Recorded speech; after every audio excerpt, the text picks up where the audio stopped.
রাম নারায়ণ রাম। এই চক্ষু কর্ণ এরা চায় এই বেদের দিকে তাকাতে, এরা চায় বেদের কথা শুনতে। আমাদের চক্ষু কর্ণকে আমরা যেভাবে চালনা করে যাচ্ছি তাতে সামান্য একটু করে এগিয়ে যাচ্ছি বটে, কিন্তু এদের সবাইকে যদি মনের একাগ্রতায় রাখতে পারো, দেখবে সেই নির্বিকল্পের অবস্থা, সেই অনিমা লঘিমার অবস্থা, অন্তর্যামিত্বের অবস্থা জেগে উঠছে। তখন সপ্ত সুর সুরস্তম্ভের মতো টেনে নিয়ে গিয়ে ভরিয়ে তুলবে, যেমন জলস্তম্ভ জল টেনে নিয়ে গিয়ে আবার বর্ষণ করে। তখন দেখবে তোমার তুমি আর এই জগৎ একই আকারে ভাবাবিষ্ট হয়ে রয়েছ।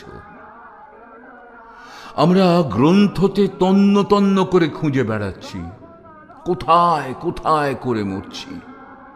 সেই খোঁজ শুধু বেদ পুরাণেই নয়, এই জাগ্রত বেদের বার্তা বুঝতে কোনো অসুবিধে নেই।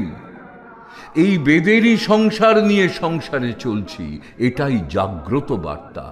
আমরা এক বেদ, এক বাদ, এক নীতিতে দাঁড়িয়ে সত্য হয়ে সত্যের সন্ধানে, অনু হয়ে অনুর সন্ধানে অনুধাবিত হচ্ছি।